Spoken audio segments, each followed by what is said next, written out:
अब हमें देखना है क्रिस्टल स्ट्रक्चर के बारे में। क्रिस्टल का स्ट्रक्चर कैसे होता है, वो किससे बनता है। उससे पहले एक बहुत इंपॉर्टेंट टर्म आएगा इस पूरे चैप्टर में, वो रहेगा लैटिस। इसका मीनिंग आपको समझना बहुत ज़रूरी है क्योंकि ये वर्ड बार बार रिपीट होगा, तो ये पूरा डेफिनेशन हर बार यूज़ नहीं किया जाएगा, डायरेक्टली वहाँ पे लैटिस वर्ड यूज़ किया जाएगा। तो इस लैटिस वर्ड का क्या मीनिंग होता है, एन अरेंजमेंट ऑफ पॉइंट्स और objects in regular pattern over an area और इन स्पेस। इनका सॉलिड इनके जो पार्टिकल्स है उनका रेगुलर अरेंजमेंट रहता है, ये एक पैटर्न में अरेंज किए जाते हैं एक पर्टिकुलर एरिया में, उसको बोलेंगे lattice. For example atoms in the crystal. यहाँ पे एक क्रिस्टल का एग्जाम्पल दिया है और उसमें जो रेड कलर के पार्टिकल्स दिख रहे हैं हम उसको बोलेंगे एटम्स। इनका जो अरेंजमेंट है एटम्स का इन द क्रिस्टल उसको बोलेंगे लैटिस। नेक्स्ट इंपॉर्टेंट टर्म रहेगा यूनिट सेल। यूनिट सेल क्या होता है, it is the smallest repeating unit of crystal lattice. एक ऐसा पार्ट रहता है क्रिस्टल लैटिस का, क्रिस्टल स्ट्रक्चर का, जो सबसे छोटा होता है। अगर हम कोई चॉक लेंगे और उसको उसको छोटे छोटे पीसेस में हम ब्रेक करेंगे और उसका एक पार्टिकल लेंगे तो उसको बोलेंगे वन यूनिट सेल, उसका एक सेल जो यूनिट सेल है। अदरवाइज हमने एक वॉल का एग्जाम्पल लिया और वो वॉल कैसे बनता है, बहुत सारे ब्रिक्स से, तो उसमें से अगर हम एक ब्रिक लेंगे तो उसको बोलेंगे यूनिट सेल ऑफ वॉल। ऐसे ही क्रिस्टल लैटिस जो है ये यूनिट सेल से बनता है। यहाँ पे आपको लेफ्ट साइड में जो छोटा सा डायग्राम दिया है उसको बोलेंगे unit cell of crystal lattice. ऐसे ही रिपीटिंग मतलब बहुत सारे यूनिट सेल से बनता है क्रिस्टल लैटिस। यहाँ पे दिया है आपको क्रिस्टल लैटिस का एग्जांपल, ये कलर्ड क्यूब जो है आपको इसको कंसीडर कर सकते हैं आप क्रिस्टल लैटिस। ये जो छोटा यूनिट है, एक यूनिट सेल है, इनको अगर हम 3 डायमेंशन से अदरवाइज ऑल साइड से अगर हम इस यूनिट सेल को अरेंज करेंगे ऐसे ही बहुत सारे यूनिट सेल से, तो उससे क्या बनेगा, क्रिस्टल लैटिस बनेगा। क्रिस्टल लैटिस को हम क्या बोल सकते हैं, a repeating 3 dimensional pattern of atoms molecules और आयंस इन अ सॉलिड। और ये रिपीटिंग पैटर्न किसका रहेगा, इस यूनिट सेल का, उससे क्रिस्टल लैटिस बनेगा। ये थे कुछ important terms. Next important term रहेगा लैटिस पॉइंट। इस क्रिस्टल स्ट्रक्चर में क्या होता है, अगर आप डायग्राम में देख सकते हो तो ये जो पार्टिकल्स है डिफरेंट डिफरेंट पोजीशन पे अटैच किए हैं इस क्यूबिक फॉर्म में, तो इनका जो एटम्स का जो पोजीशन है उसको बोलेंगे लैटिस पॉइंट्स। लैटिस पॉइंट्स मतलब क्या, डिफरेंट डिफरेंट प्लेस पे जो ये एटम्स अरेंज किए हैं उनका पोजीशन, उनको बोलेंगे लैटिस पॉइंट्स। लैटिस पैरामीटर्स क्या रहेंगे, इस क्रिस्टल में इस यूनिट सेल का कितना लेंथ है और अदरवाइज कितना ब्रेड्थ है, उसको बोलेंगे lattice parameters.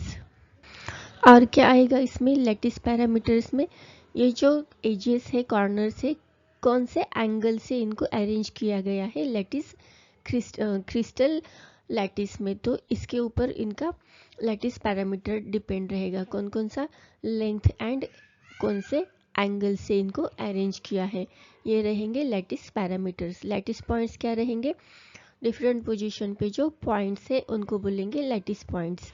And lattice parameters क्या रहेंगे, इनका एजेस का कॉर्नर्स का लेंथ एंड वो एजेस कॉर्नर्स जो है वो कौन से एंगल से क्रिस्टल लैटिस में हमने अरेंज किया है, इनको बोलेंगे लैटिस पैरामीटर्स।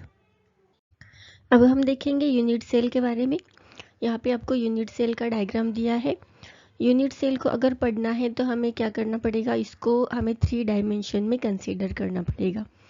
3 डायमेंशन मतलब हमें X Y Z all axis को कंसीडर करना पड़ेगा एंड उसमें जो एक्स वाई जेड एक्सिस में 3 डायमेंशन में जो एंगल बनाए हैं इन एक्सिस ने इनको भी लर्न करना पड़ेगा। और इस एक्सिस से एंड एंगल से क्या बनता है, यूनिट सेल।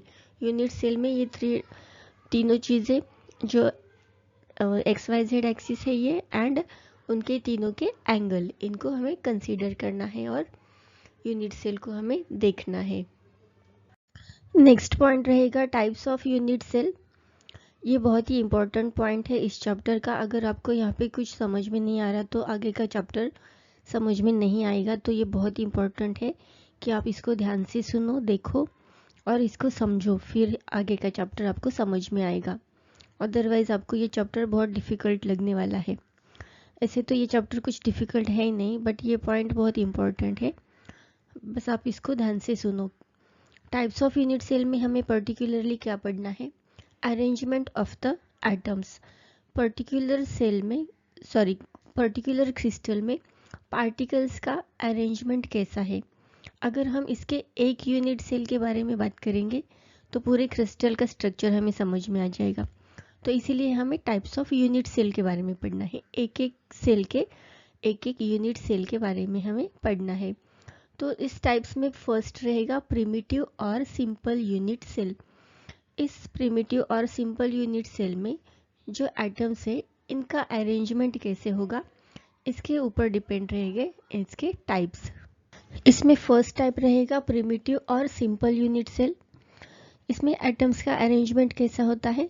सिर्फ कॉर्नर्स पे, अगर हम एक क्यूब लेंगे और इसके कॉर्नर्स के पॉइंट्स को कंसीडर करेंगे तो ये अरेंजमेंट होगा प्रिमिटिव और सिंपल यूनिट सेल का।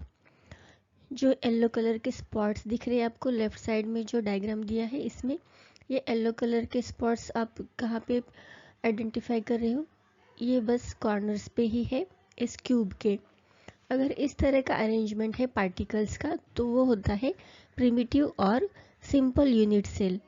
सिंपल यूनिट सेल में क्या होगा? कॉर्नर पे एटम्स का अरेंजमेंट होगा, ओनली कॉर्नर्स पे, तो उसको आप बोलोगे सिंपल यूनिट सेल।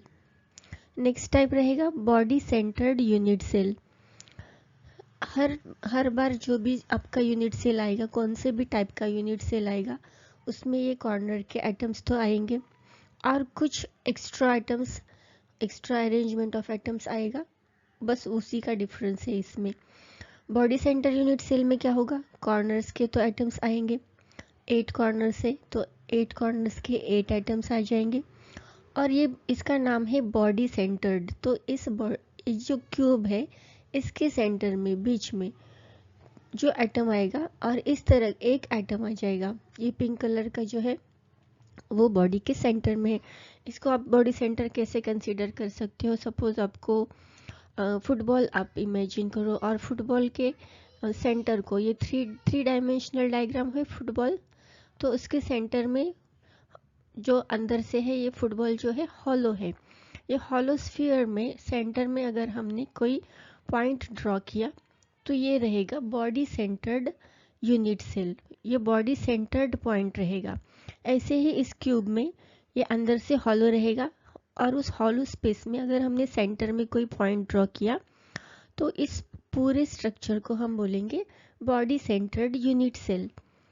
इसके 8 कॉर्नर्स पे 8 जो भी कॉर्नर्स है उस पे एक एक एटम रहेगा एंड बॉडी के सेंटर में एक एटम रहेगा। इस तरह का अरेंजमेंट अगर आपको यूनिट सेल में दिख रहा है तो इसको कौन से टाइप का यूनिट सेल बोलना है आपको? Body centred unit cell. Next type रहेगा यूनिट सेल का फेस सेंटर्ड यूनिट सेल। अब इस क्यूब में कितने फेसेस होते हैं? 6 फेसेस होते हैं। अब अगर आप जहाँ पे भी बैठे हो इस हॉल को, इस रूम को अगर आप कंसीडर करोगे तो आप देख सकते हो इसके कितने फेसेस हैं। 4 वॉल के फेसेस हो जाएंगे, एक रूफ का एंड एक फ्लोर का, तो ये 6 फेसेस हो जाएंगे। अगर इन 6 फेसेस पे हमने एक एक आइटम को अरेंज कर दिया सेंटर में, इन रूफ के सेंटर में, फ्लोर के सेंटर में, वॉल्स के सेंटर में एक एक एटम को हमें अरेंज करना है एंड कॉर्नर के तो वो तो बेसिक है, 8 कॉर्नर्स पे तो पर्टिकुलरली आ ही जाते हैं एटम्स, वो तो सब यूनिट सेल में आ जाएगा, तो वो फिक्स ही है। 8 कॉर्नर्स पे एक एक एटम आ जाएगा और जो फेसेस है उनके सेंटर में भी एक एक एटम आ जाएगा। तो इस तरह के अरेंजमेंट को हम क्या बोलेंगे? Face centred unit cell. Face के सेंटर में भी रहेगा और कॉर्नर पे भी रहेगा, तो ये फेस सेंटर्ड यूनिट सेल हो जाएगा। फिर नेक्स्ट है बेस सेंटर्ड यूनिट सेल। फिर से आपको वही रूम, आपका जो भी हॉल है वहाँ पे बैठे हो उसी को कंसीडर करना है। इसमें क्या रहेगा, arrangement of the atoms, corner पे 8 कॉर्नर्स पे एटम्स आएंगे एंड कहाँ पे आएंगे, और बेस सेंटर्ड है। तो बेस मतलब हमें कंसिडर करना है दो ही टाइप के फेसेस। एक तो आप रूफ एंड फ्लोर को कंसिडर करो और इनके ऊपर एक एक डॉट लगा दो, सेंटर में एक एक एटम कंसीडर करो, तो ये बेस सेंटर बन जाएगा। ऐसा ज़रूरी नहीं है कि आपने दो फेसेस मतलब रूफ एंड फ्लोर को ही कंसीडर किया है, कौन से भी दो अपोजिट फेसेस आप कंसीडर कर सकते हो। दो अपोजिट वॉल्स ले लो, अदरवाइज रूफ एंड फ्लोर ले लो। इस पे अगर आपने एक एक एटम को अरेंज कर लिया सेंटर में, तो ये बन जाएगा बेस सेंटर्ड यूनिट सेल। इसके सारे फेसेस पे एटम्स अरेंज नहीं करने हैं सेंटर में, कौन सी भी दो फेस पे जो कि फेसेस अपोजिट साइड में है, उनके सेंटर में आपको एटम्स को अरेंज करना है। एंड रिमेनिंग 8 कॉर्नर्स पे तो वो फिक्स है, 8 कॉर्नर्स के एटम्स। एंड एक्स्ट्रा कहाँ पे आएगा, बेस सेंटर्ड यूनिट सेल में दो फेसेस पे जो कि अपोजिट साइड में है। ऐसे अरेंजमेंट अगर हमें यूनिट सेल में दिख रहा है तो हम उसको कौन सा यूनिट सेल बोलेंगे, बेस सेंटर्ड यूनिट सेल।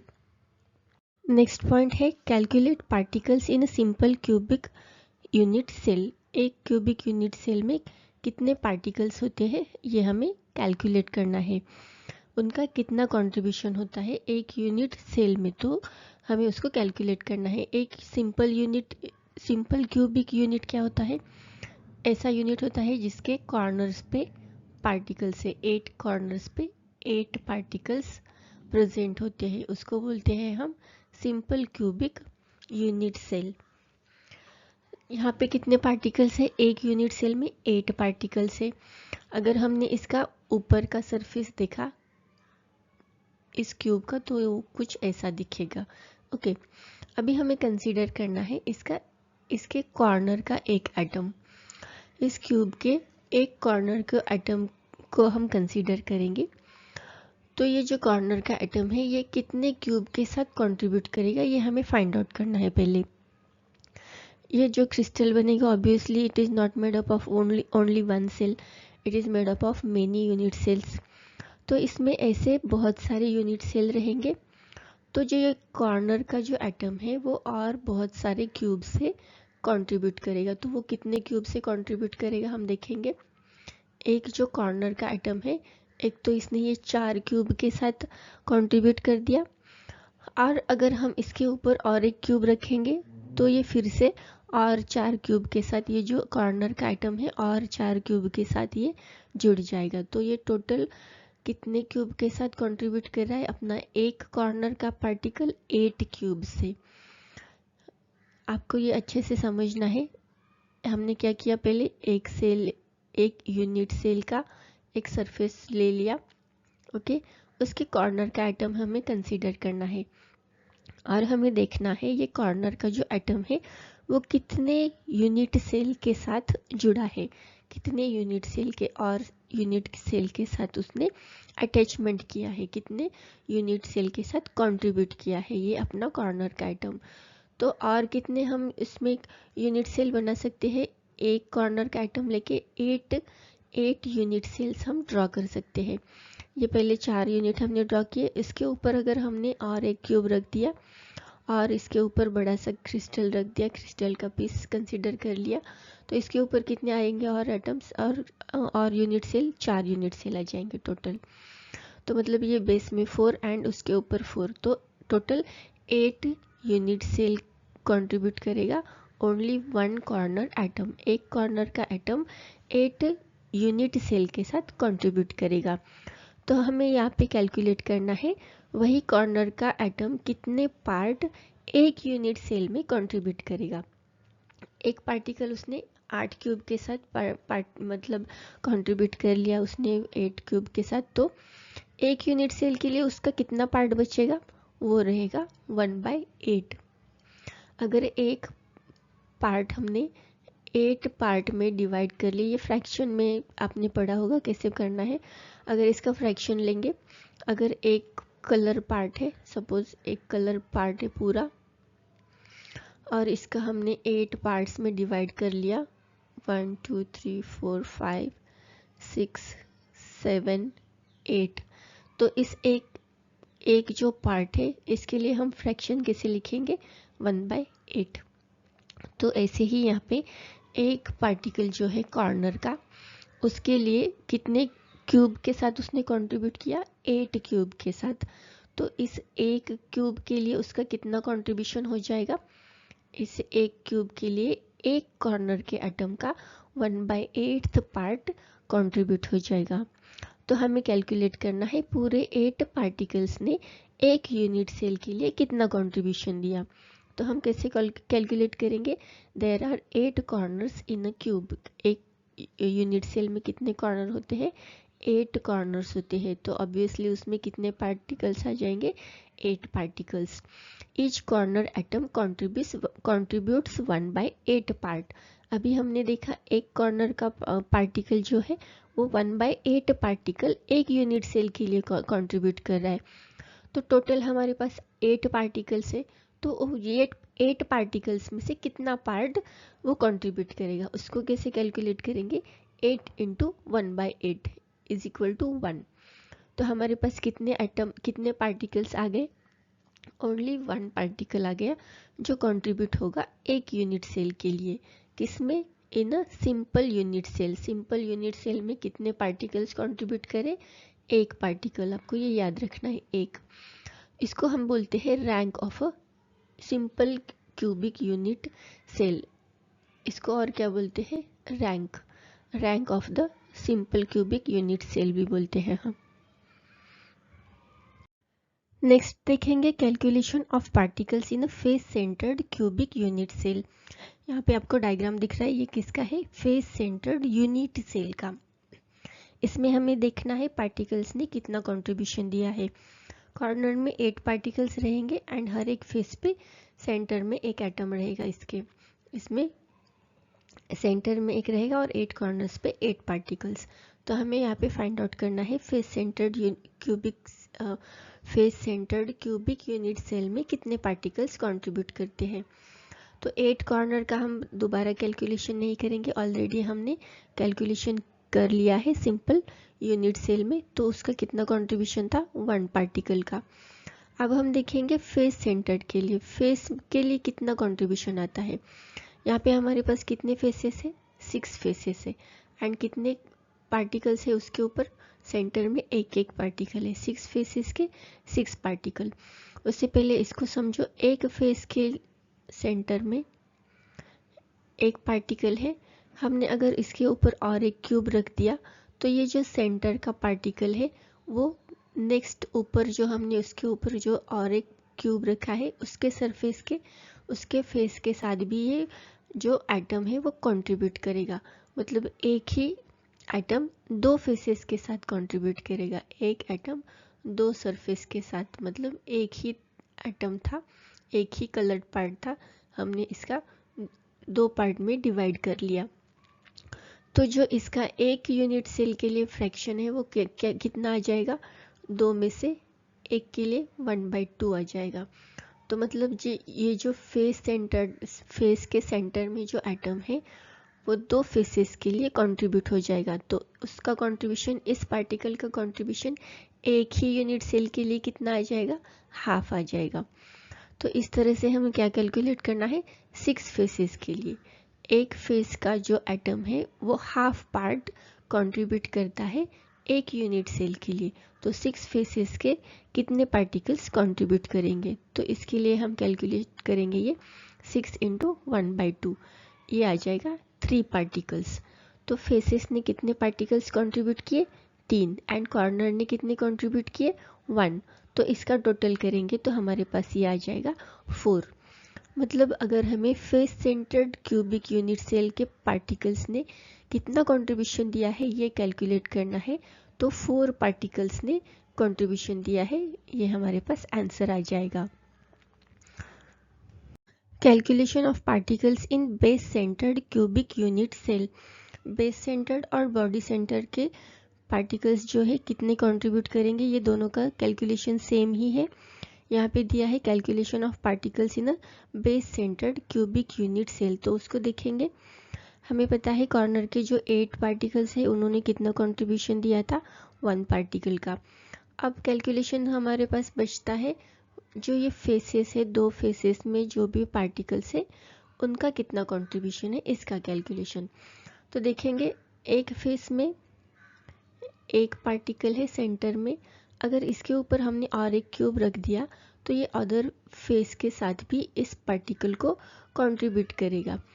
तो एक फेस के लिए इस एक पार्टिकल का कितना कंट्रीब्यूशन है वो हो जाएगा हाफ। इसने हाफ पार्टिकल एक सेल के साथ, एक यूनिट सेल के साथ कंट्रीब्यूट किया एंड दूसरे यूनिट सेल के साथ हाफ पार्टिकल उसने कंट्रीब्यूट किया। तो इसका कैलकुलेशन कितना आ जाएगा, इसका वैल्यू हाफ आ जाएगा।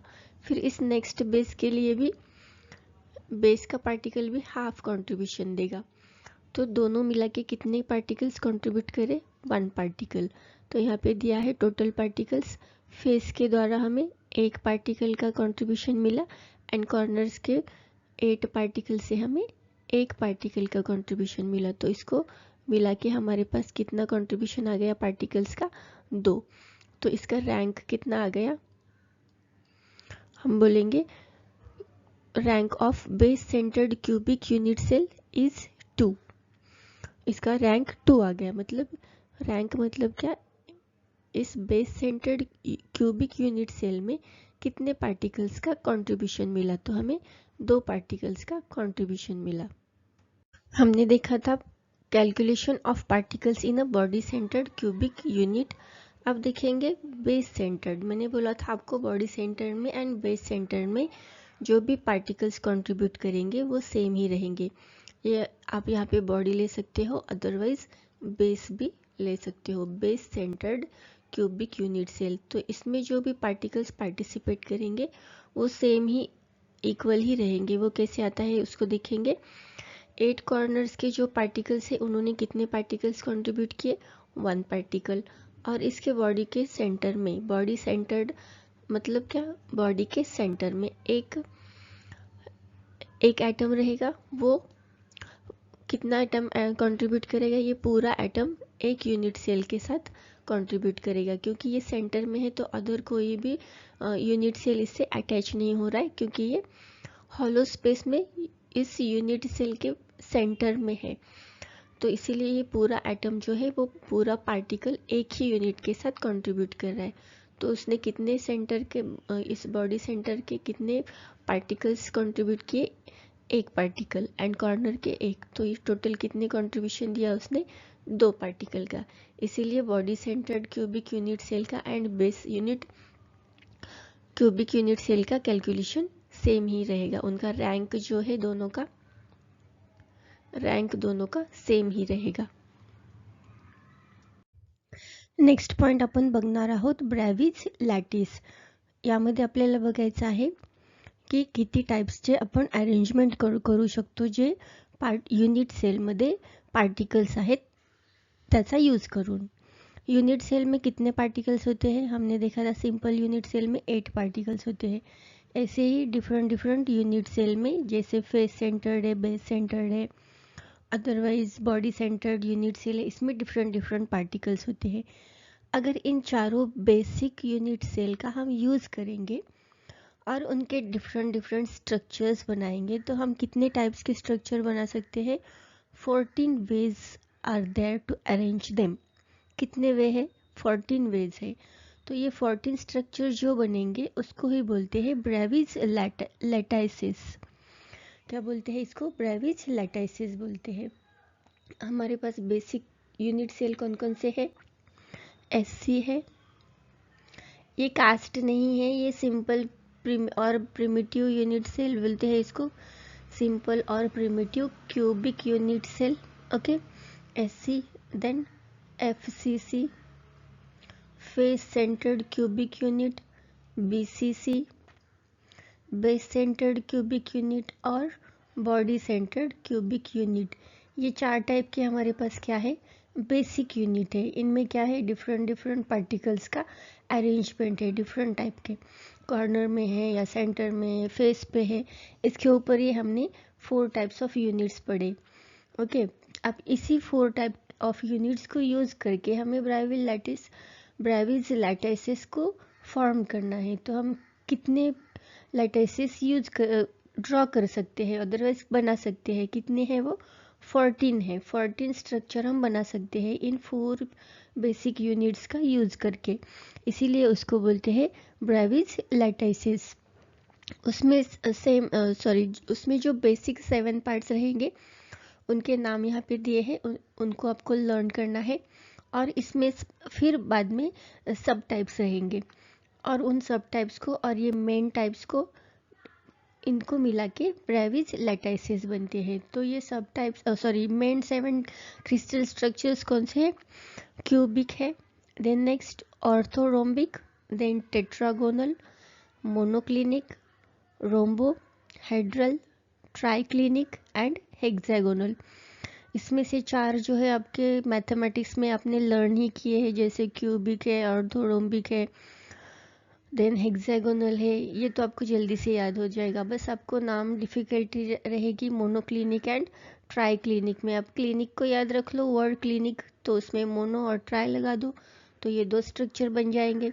2 तो स्ट्रक्चर क्लिनिक के ऊपर है, 4 स्ट्रक्चर मैथमेटिक्स के ऊपर है, और एक कौन सा बच जाएगा आपके पास, जो है रोम्बोहेड्रल। तो इसको आपको याद करना ज़रूरी है इसको भी। ये 7 स्ट्रक्चर से बेसिक कौन सा? Cubic, orthorhombic, tetragonal, monoclinic, रोम्बोहाइड्रल and triclinic, hexagonal. ये 7 बेसिक क्रिस्टल स्ट्रक्चर है, और इसके सब टाइप्स भी है, उसको हम देखेंगे। और इन सबको मिला के बनता है ब्राइविज लैटिसेस। ब्राइविज लैटिसेस को फॉर्म करने के लिए हमें कौन से 4 बेसिक यूनिट्स का यूज़ करना है? वो है SC, BCC, और एक BCC है body centred and base centred, then FCC। ये 4 टाइप के बेसिक यूनिट हम यूज़ करके बनाएंगे ब्राइविज लैटिसेस को। 14 ब्राइविज लैटिसेस को हम बनाएंगे। उसमें क्यूबिक में बनेंगे 3 यूनिट स्ट्रक्चर्स। फर्स्ट कौन सा है इसमें? क्यूबिक है। क्यूबिक स्ट्रक्चर्स में हमें कितने मिलेंगे? 3 टाइप्स के structure, 3 types of unit cell structures. वो कौन कौन से मिलेंगे? सिंपल और प्रिमिटिव SC, देन नेक्स्ट है BC body centred cubic structure, मतलब BCC एंड FCC। ये 3 टाइप के हमें यूनिट सेल स्ट्रक्चर मिलते हैं, किसमें? क्यूबिक में। देन नेक्स्ट रहेगा, और एक बात यहाँ पे आपको स्टडी करनी है अलॉन्ग विद दिस। क्या पढ़ना है आपको? इस जो भी स्ट्रक्चर बने हैं, क्यूबिक के जो भी स्ट्रक्चर बने हैं, इनके स्ट्रक्चर के जो एजेस है उनका लेंथ एंड उन एजेस का जो एंगल है, इसके बारे में आपको पढ़ना है। यहाँ पे एक पॉइंट ऐड करना है इसमें। अगर हम देखेंगे क्यूबिक के जो भी यूनिट स्ट्रक्चर सेल्स है, इनका जो एज का लेंथ है वो सबका सेम ही रहता है, मतलब A is equal to B is equal to C रहता है। तो हम ये तीनों के लिए भी क्या ले सकते हैं? A। फिर इनका जो एंगल रहता है, एंगल हम किससे डिनोट करते हैं? Alpha, it is equal to beta and it is equal to gamma. और ये सब इक्वल रहते हैं। इनका सबका मेजरमेंट कितना रहता है? 90 डिग्री। ये आपको याद रखना है। इसके एज का लेंथ, एजेस का जो भी लेंथ है वो, एंड इसके एंगल्स, उनमें जो एंगल्स बनते हैं उनका मेजरमेंट। नेक्स्ट रहेगा ऑर्थोरोम्बिक स्ट्रक्चर। उसमें कितने बेसिक यूनिट सेल यूज़ होने वाले हैं? All 4 types. हमने जो भी 4 टाइप के यूनिट सेल पढ़े हैं वो सारे यूनिट सेल का यहाँ पे यूज़ होने वाला है। और ये यहाँ पे 4 types of orthorhombic unit cell बनने वाले हैं। यहाँ पे टोटल हमें 4 स्ट्रक्चर मिलेंगे, जिसमें रहेगा SC, BCC, BCC and FCC, all 4 unit cells. फिर अगर इनके लेंथ के बारे में हम बात करेंगे तो क्या आएगा? लेंथ कैसे आएगा? यहाँ पे हमें तो ऑब्वियसली इनकी लेंथ सेम नहीं लग रही है, तो किस किस की लेंथ सेम नहीं रहेगी वो हम देखते हैं।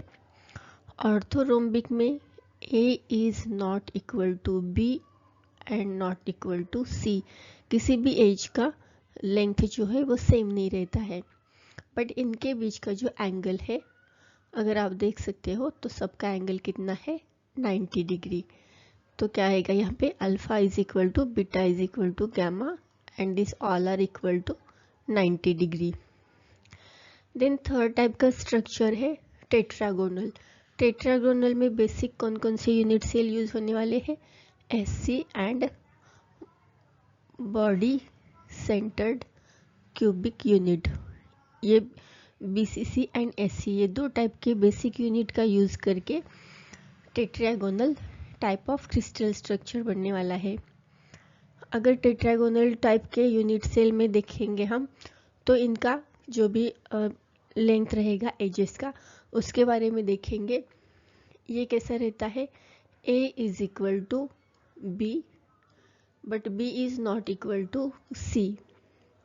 फिर अगर इनके एंगल के बारे में देखेंगे, एंगल तीनों में भी सेम ही रहता है 90 डिग्री का। A is equal to alpha is equal to beta is equal to gamma, it is all equal to 90 degree. अगर हम ये तीन टाइप के स्ट्रक्चर कंपेयर करेंगे, क्यूबिक, ऑर्थोरोम्बिक एंड टेट्रागोनल, इनके जो यूनिट सेल है इनके लेंथ के बारे में देखेंगे तो क्यूबिक के जो एजेस है उनकी लेंथ कैसी रहती है, सबकी सेम रहती है और इनका एंगल भी 90 डिग्री सबका सेम रहता है। फिर ऑर्थोरोम्बिक में क्या होता है, तीनों का भी जो लेंथ है वो सेम नहीं रहता है, कौन से भी एज का लेंथ सेम नहीं रहता बट उनके एंगल सेम रहता है, it is equal to 90 degree.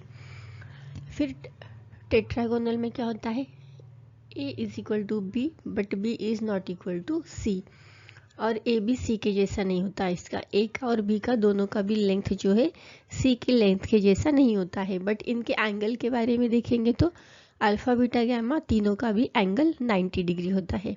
तो इन तीनों स्ट्रक्चर में एंगल को ज़्यादा लर्न करने की जैसा कुछ नहीं है, इनका तीनों का एंगल सेम ही रहता है।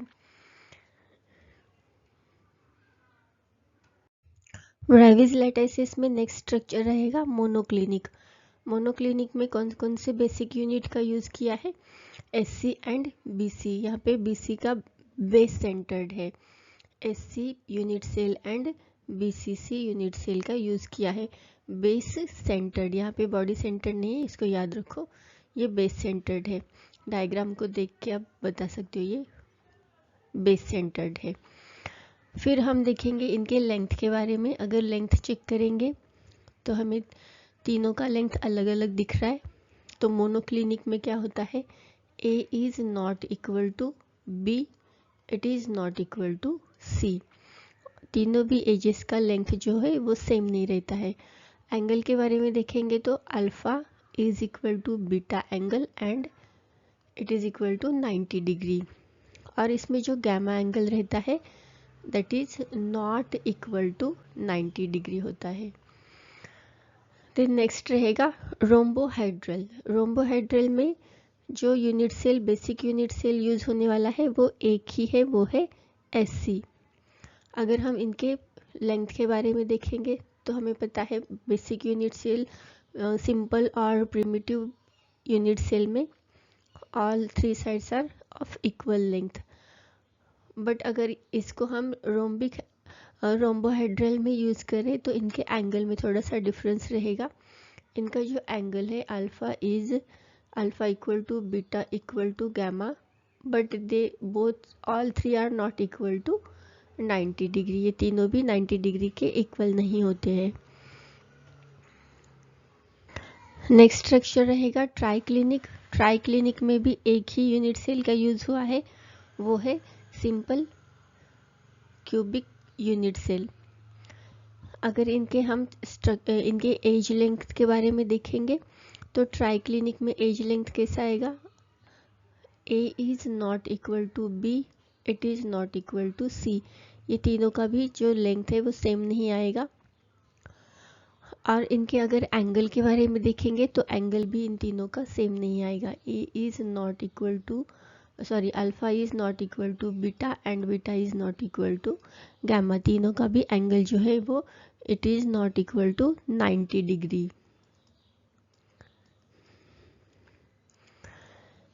नेक्स्ट देखेंगे लास्ट का स्ट्रक्चर जो है हेक्सागोनल स्ट्रक्चर, उसमें भी एक ही यूनिट सेल का यूज़ किया है, वो है एससी टाइप यूनिट सेल। अगर इसके बॉन्ड लेंथ की हम बात करेंगे, एज लेंथ की एंड एंगल की, तो इसमें कैसे रहेगा, A is equal to B and it is not equal to C. A B का लेंथ सेम रहेगा बट इन दोनों का लेंथ सी के जैसा नहीं रहेगा। और एंगल में भी ऐसा ही है, alpha is equal to beta, it is equal to 90 degree and gamma का जो एंगल रहेगा वो रहेगा 120 डिग्री। ये हो गया बेसिक 4 यूनिट्स को यूज़ करके ब्रावेल्स ने कितने स्ट्रक्चर बनाए। ये टोटल उन्होंने 14 स्ट्रक्चर बनाए। नेक्स्ट पॉइंट देखेंगे, relationship between molar mass density of substance and unit cell edge length. यहाँ पे हमें क्यूब यूनिट सेल हमें सपोज करना है।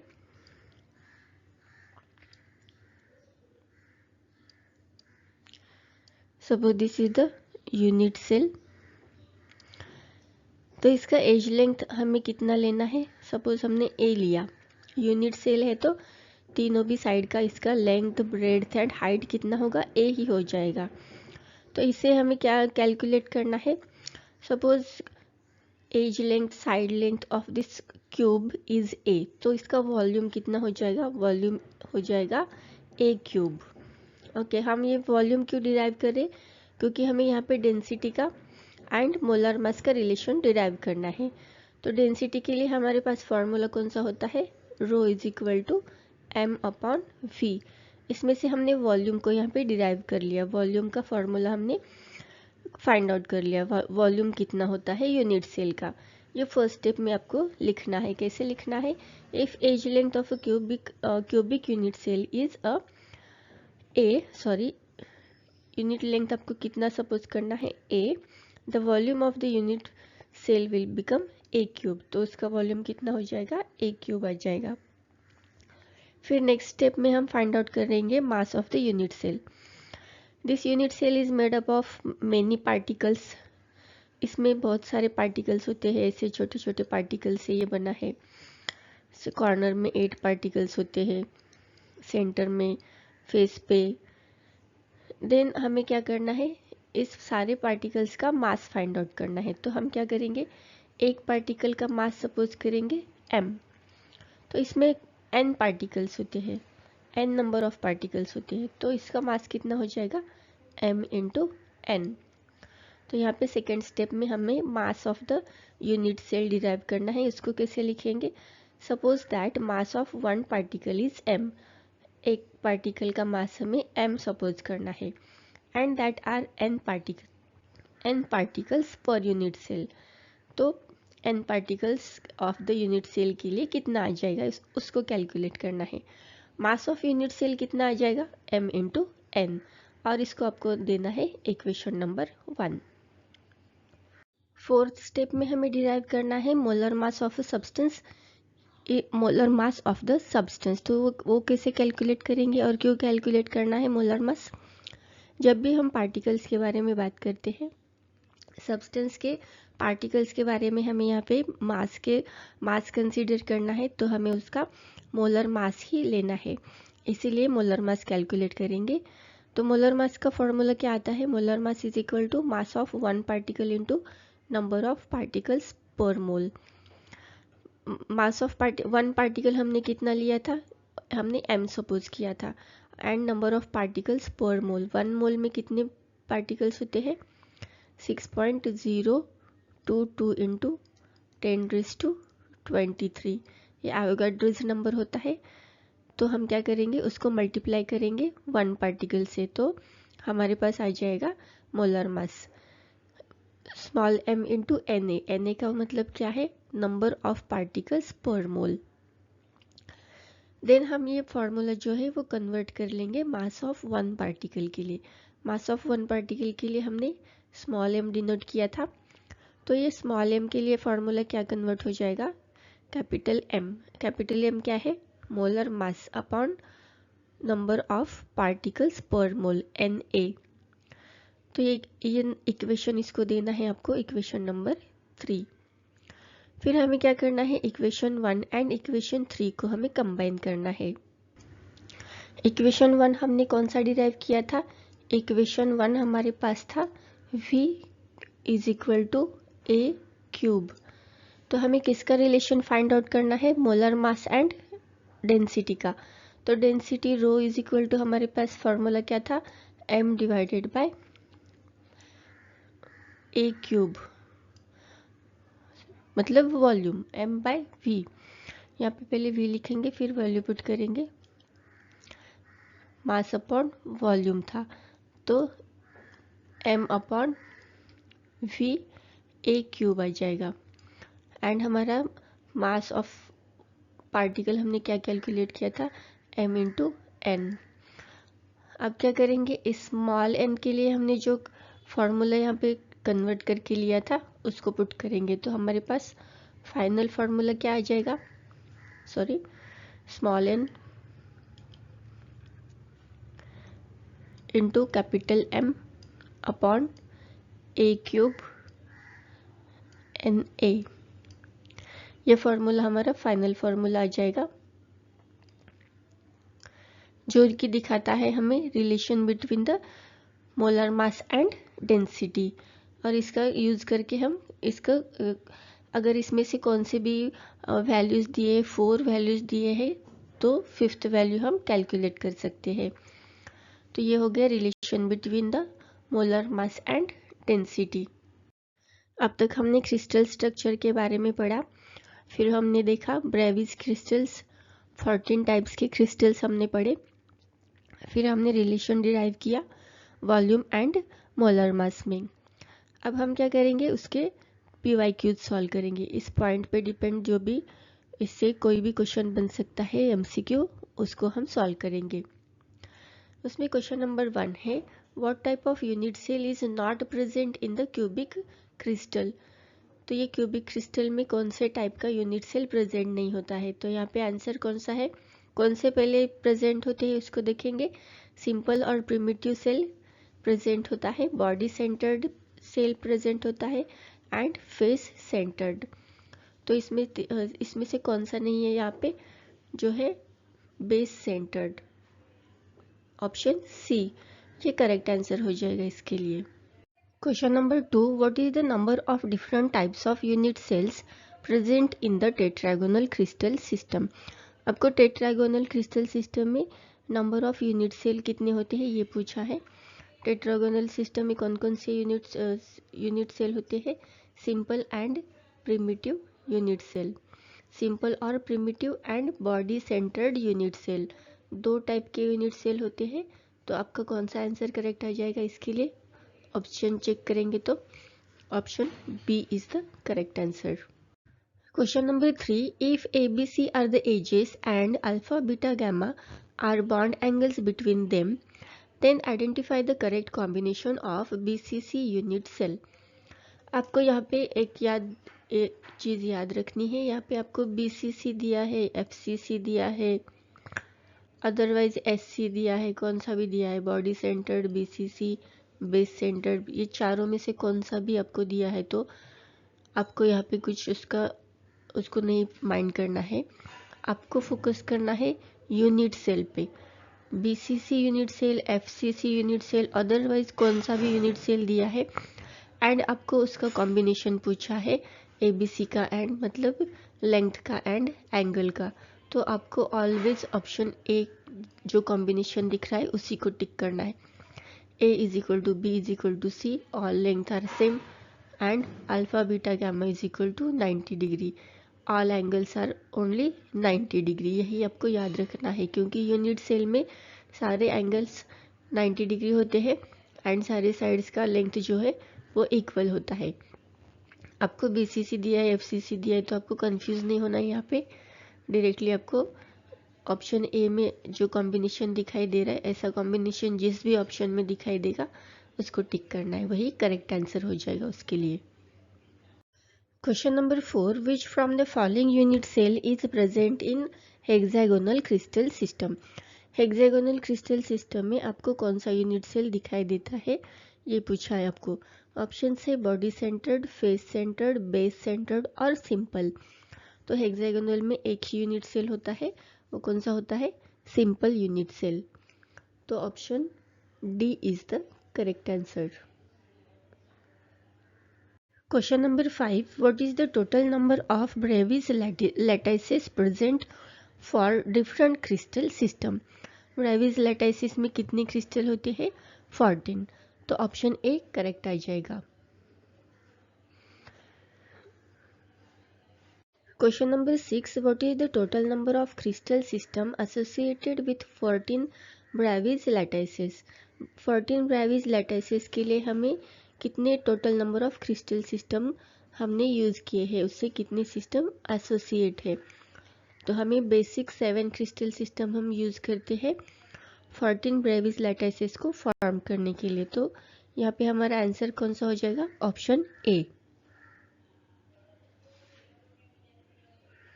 Question number 7. Identify the type of unit cell containing 4 particles. 4 particles किस टाइप के यूनिट सेल में होते हैं? सिंपल क्यूबिक में कितने होते हैं? 8 कॉर्नर्स के। फॉर द 8 कॉर्नर्स 8 पार्टिकल्स होते हैं, तो उसका एक पार्टिकल हमें 1/8 पार्टिकल कंट्रीब्यूट करता है एंड टोटल हमारे पास 1 पार्टिकल आ जाता है। बॉडी सेंटर्ड क्यूबिक में कितने होते हैं? 2 पार्टिकल्स होते हैं। एक पार्टिकल पूरे 8 कॉर्नर्स के पार्टिकल से बनता है एंड फिर उसके बॉडी सेंटर का एक, तो वो 2 हो जाएंगे। तो फेस सेंटर में कितना होता है? 6 फेसेस के लिए हमारे पास एक फेस के लिए हाफ पार्टिकल कंट्रीब्यूट करता है, तो 6 फेसेस होते हैं, तो कितने पार्टिकल्स कंट्रीब्यूट करते हैं? 3। एंड कॉर्नर के 8 पार्टिकल्स के लिए 1, तो ये कितना हो जाएगा? टोटल 4। तो हमें यही क्वेश्चन में पूछा है 4 पार्टिकल्स किस यूनिट सेल में होते हैं, तो वो होते हैं फेस सेंटर्ड क्यूबिक में। बेस सेंटर्ड में कितने होते हैं? फिर से body centred and base centred में 2 ही पार्टिकल्स होते हैं, तो उनका दोनों का आंसर 2-2 है, तो फिर 4 पार्टिकल्स आ जाएंगे फेस सेंटर्ड क्यूबिक में। Question number 8. What is the total number of different types of unit cells in cubic crystal? Cubic crystal में कितने टाइप्स के यूनिट सेल होते हैं? टोटल नंबर पूछा है आपको यहाँ पे। तो कितने टाइप्स के सेल होते हैं? 3 types, simple, body centred and face centred. तो ऑप्शन सी आपको टिक करना है यहाँ पे, ये करेक्ट आंसर है। Question number 9. What is the total number of different types of unit cells present in triclinic crystal system?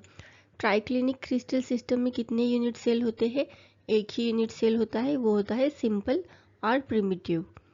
तो हमारा ऑप्शन ए इसके लिए करेक्ट आंसर है। Question number 10. What type of unit cell from the following is common to all 7 type of crystal system? all 7 crystal में कौन सा unit common होता है, ये पूछा है आपको। Options are simple, body centred, face centred and base centred. उसमें कॉमन होता है सिंपल और प्रिमिटिव यूनिट सेल। ऑप्शन ए।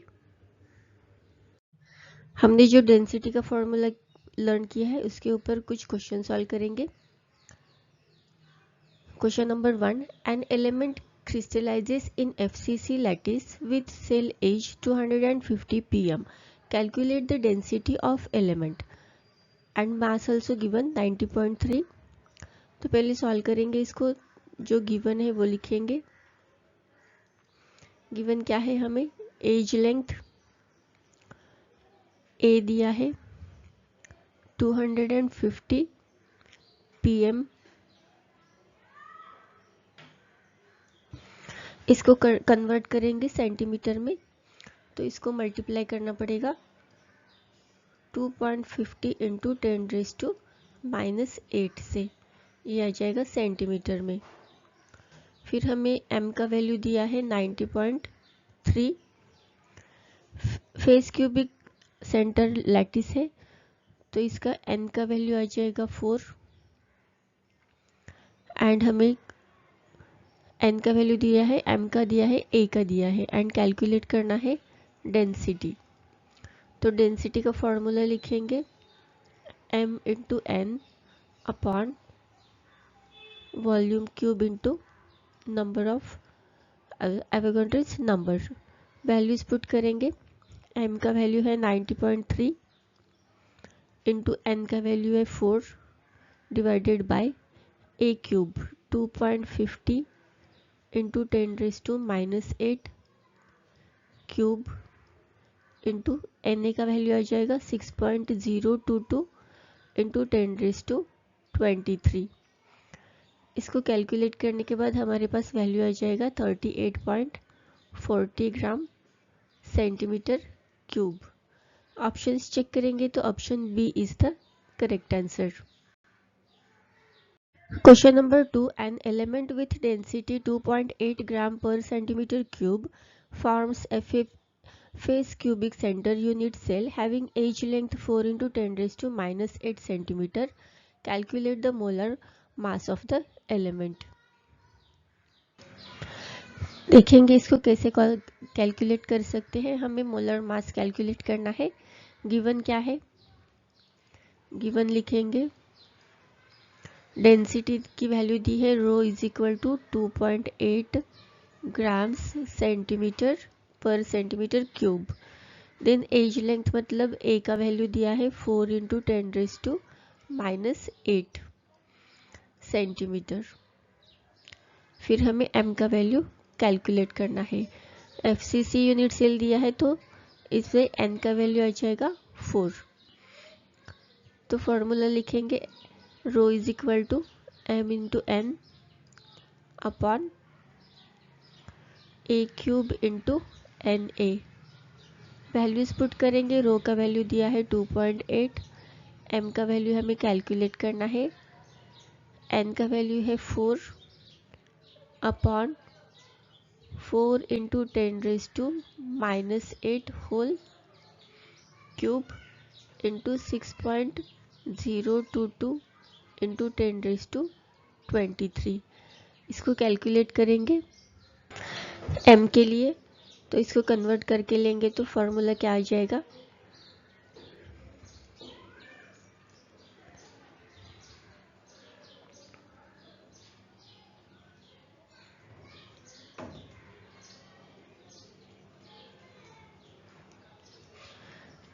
m के लिए कैलकुलेट करेंगे। m इज इक्वल टू आ जाएगा 2.8 into 4 into 10⁻⁻8 cube multiplied by 6.022 into 10⁻23 upon में आ जाएगा 4।